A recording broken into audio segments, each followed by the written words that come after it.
Hey everyone, I'm Jack Fossett, and today we are taking a look at the Shnobel Tone Ratatouille.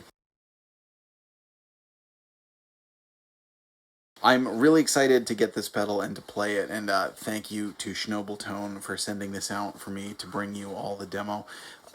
Great pedal that's inspired by one of the classic distortions of all time. Of course, I'm talking about the Digitech Grunge pedal. Of course, I'm talking about the Boss Metal Zone. Of course, I'm talking about taking a razor blade to the back of your speaker. Of course, I'm talking about kicking your amplifier down. It's the Proco Rat. Come on now.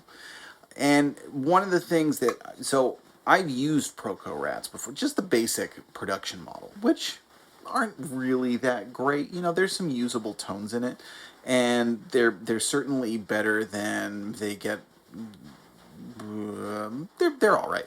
You can get some good tones out of them if you know how to dial them in. One of the things about the Proco Rat, particularly the current production model, not the vintage ones. The vintage ones are obviously, you know, wonderful.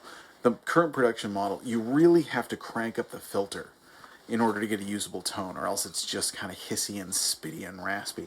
Now, the filter, if you couldn't tell already, works opposite of your average tone knob. The more you turn it up, the warmer and less articulate your tone is. The further this way you go, the more edgy and bright your tone gets. Now, the first thing that told me that this was a good pedal was that starting it off with the filter over here, it still sounded great, right? This filter right there, that's like, in my opinion, an unusable setting on the current model Proco Rat that's out there. This one just absolutely has a much sweeter tone, way more usable range. There's a lot of gain, and one of the things I did find is there's this little notch at the end where it kind of really kicks in, and that led to some feedback. So I found I was getting like the sweetest tones if you want a lot of gain from it, you know, anywhere from noon up to about 3 o'clock. And it still sounds nice. It's more of like an amp-like crunch tone if you pull it back a little bit, and you get more of that sweet saturation if you know, kind of turn it up. It also still works really well if you push the filter the other way, and you get that much warmer kind of distortion tone. So there's just all kinds of different ways that you can use this pedal. I love the style. It's a big pedal, and it's kind of, you know, this is the same size as the Daily Driver pedal, and it's kind of reminiscent of the actual old Proco Rats, which were in like the big box. So I think that's, you know, I like big pedals because I don't like doing a really precise tap dance when I'm playing. I like something that I can kind of, you know, kick on without need to, especially in the group, in my group, I sing. And, you know, sometimes when you're singing, you focus on your singing, you focus on your playing. You don't want to always focus on, you know, diving down onto your pedal board, particularly if you need to come out of a lead and go into a vocal and change your tone all at the same time. Simplicity helps. Having a bigger target helps. Obviously, it's a little bit bigger, so if you have a, you know, really convoluted pedal board, then that's something you need to take into consideration.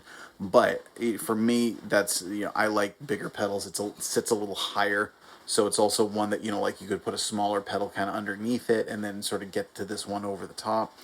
A lot of great ways that you can set this one up. So, I'm playing it into 2 rigs today. Now, you've just heard it with a Gibson SG going into the Marshall Bluesbreaker sitting next to me that's loaded with ToneSpeak speakers. Now, first it was just going straight into the amp.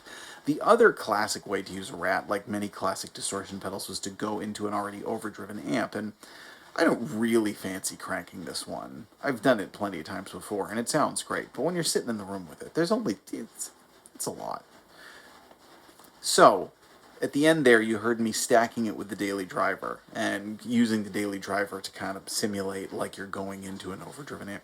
And it works really well both ways, you know, so that's a great testament to it, is you can get great distortion tones on its own, but it also stacks well going into something more overdriven. Now, when I had a Rat before, kind of briefly, I actually used it. I didn't use it a ton, but I did use it on a recording session, and it was actually with a Stratocaster and a twin reverb, believe it or not. And it got a cool, warm, overdriven tone. Again, the filter had to be way up, but it got, it's, you know, that's not really the rig you'd expect to use a Rat with, and it got a nice tone. And I thought, well, if the Proco got a nice tone in that rig, I bet this one will get a way better tone in that rig. So for the next one, I'm actually going to use a Fender Stratocaster going into a Super Reverb, because I've got the Super Reverb down here. My twin reverb just got back from being fixed.